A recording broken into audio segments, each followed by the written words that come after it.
I love my music and I love my friends, so I'll go somewhere and sing my songs again. Yay.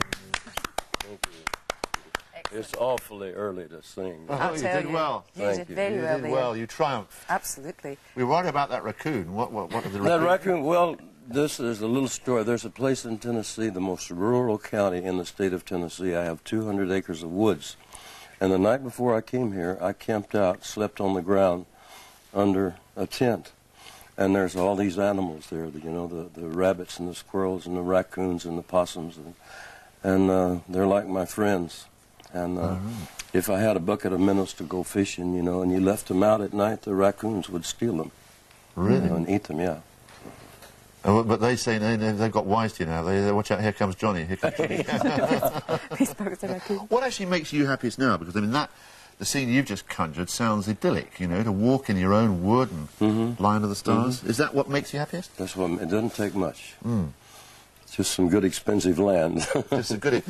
But it's what a contrast from that kind of world, which is simple in a way, isn't it, to the kind of world that, well, like this. Well, I have to have it every so often to, you know, I guess to keep my sanity. I have to spend my time alone, and in quiet and solitude, and contemplation, or reading. I had a kerosene light in my little tent, and I read about 2 hours right there in the woods before I went to sleep. And the only thing that disturbed me all night long was an owl. I guess I was camping out under his tree, and he lit in the tree right over me and started hooting about 3 a.m. But didn't he know it was your land? I mean, no, he kept saying, who, and I said, it's me. But it didn't make any difference to me. Is that where you do a lot of your writing? Is it when you're by yourself and alone like that, that's when you would write your songs? I get a lot of ideas that way, but... then I'll go to the farmhouse to write. I won't write out in the woods, you know, or sing out there, you know. I don't get that loud.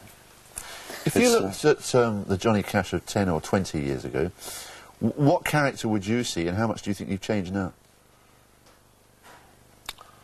Well, life is a lot better for me now, because I take better care of myself, and I enjoy life. I'm very happy. My wife and I have been married. We just celebrated our 23rd wedding anniversary, and we travel together, work together.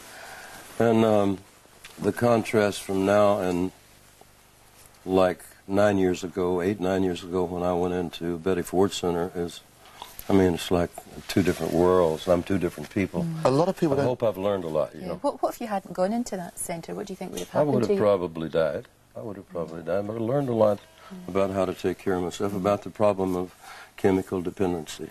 And was it your decision to go in, or was it people round about you that actually... Oh, well, there was an intervention, but my family and loved ones begged me to go. They gathered around me and called it what they call an intervention, and told me they loved me, they wanted me, didn't want me to die. So, you know, it all made sense. So I went, and I stayed 43 days. What's the regime like there? Is it difficult to cope with? Do you because we saw pictures of when Elizabeth Taylor was there, and she was having to carry out the garbage and sweep the floor and all that sort of stuff. Did you have to do that? Yeah, but you know, they make a big deal of that. It's just, but it's just like cleaning up your room if you're camping out somewhere, you know, or in a dormitory. I did it as a matter of course, and usually that's what anybody else would do in those places. They have, but then there'll be a week where it'll be your duty to empty the ashtrays or carry out the garbage, which takes about 5 minutes each thing, you know. So it's no big deal. Everyone treated the same? No matter how big a star you were? No matter who. No matter who, because it's the same disease, you know, chemical dependency. And it doesn't matter if it's alcohol or a tranquilizer or upper or a sleeping pill.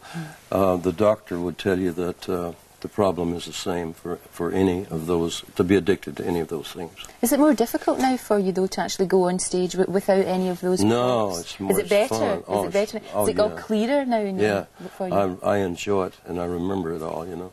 That's better, isn't it? You actually remember what you were enjoying it, what you were doing. Right, absolutely. Yeah, it's good. To do that, would you describe yourself, for what you've been through, do you think you're both weak and strong? Is there a mixture within you? Right. The weakness pushes you to the edge and the strength brings you back? Right. You got it. Well, how do you ever cope with that? Because you don't change. I mean, you're both weak and strong. How do you cope with that? Excuse me. I You play the guitar. I have to watch. I have to watch my flanks. You know, I have to watch. I have to watch. If I never did have a real problem with alcohol, you know, but I could have had. If that had been my drug of choice, I would have gone all the way with it, but it wasn't. I have to watch. If I'm around someone who I know has a drug that I used to take, I have to be careful. I don't try not to even bring the subject up, you know, because there might be that one moment when he would say, "Here, take this," you know, and I might say, "Okay, make me feel better," and then I'm on my way. But I have to watch that, you know. I have to be careful about The fact that you're aware of it anyway is obviously going to help. Right. I changed my playground and my playmates. Yeah. Well, fingers crossed you come through it, Johnny, and if you ever open a campsite in those woods, let us know. Yeah, okay. We'll put up with the owl. All right, good. And good luck. Now, it's the International Festival, isn't it, at Wembley? Yeah, and that's... you're on tour starting in Manchester. That's Saturday night, but tomorrow night we're in Manchester. And then we're back in London the 13th for a club called the Country Club, I believe. And we're in Bristol a couple of days after that. We're in Glasgow, Aberdeen. Good. Well, enjoy Britain, because I know Britain enjoys you. Thanks, I love it. Thank you very much. That was the owl falling off its perch, I think. Thanks for joining us this morning, Johnny Cash. My pleasure, thank you.